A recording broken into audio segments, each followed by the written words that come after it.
Okay, so the third type of converting from standard form to vertex form of quadratics that I want to look at is the scenario where the leading coefficient, in other words, the coefficient of the x squared is not 1. So it might be a positive number, it might be a negative number, but it's not 1, which is the easy one, is when it turns out to be a 1. And what happens, though, when it's not 1, okay? So, again, my first step, and this is how I always choose to approach these, although, like I said, you'll see other ways that this is done. In fact, I'm remaking these videos right now from when I taught it a different way a few years back, and I've just found that this is an easier way for students to understand. So this is why I'm, remaking the videos, but is get rid of that constant term. Like that constant term right there, that plus 28, that's not a perfect square. I'm going to immediately move it to the other side. Okay, that's one less thing to worry about, right? That's going to hopefully make things simpler. So I move that to the other side.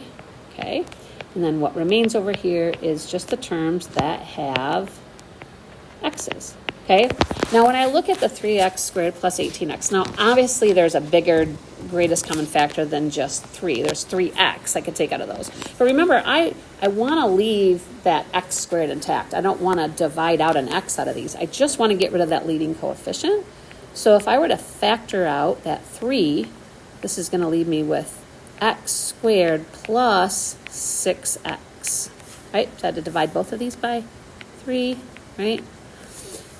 So now I'm ready to think about what I would have to add to make this right here, just this part. I'm looking at only this part right now, and I want to make that a perfect square, right?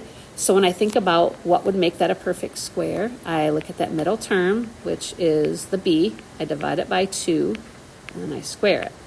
Well, this time that's a 6 divided by 2, which is 3. 3 squared is 9, so I'm adding 9 here, okay? So I'm adding 9 in the parentheses, but because I've got this 3 out in front, if I were to distribute that 3 back out, now I'm not going to do that because I need to have that separated out of there, but so I can put this in vertex form. But if I did, that would actually be equivalent to 27, right? 3 times 9 is 27. So what I'm really adding to that right-hand side is 27. So when I jump over here to the other side, and I have to do the same thing, I have to add 27, right? And again, that's because that 3 times 9 is 27. I got to do the same thing to both sides of my equation. Adding my like terms together now, that's going to make f of x minus 1. Here, I'll leave that 3 out in front. That's telling me this is a vertical stretch of factor 3.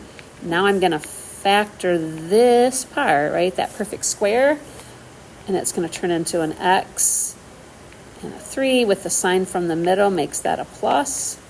And now I'm going to bring that 1 back over to the other side by adding it so that I have f of x alone. And then now I have vertex form. 3 times x plus 3 squared plus 1. And that means my vertex, which is again that most important point, is at negative 3, positive 1, because this is a slide 3 to the left and up 1. Now it's also a vertical stretch by factor 3. So that would be important as graphing, but at least there's what the vertex is. So, and that does it for our third example.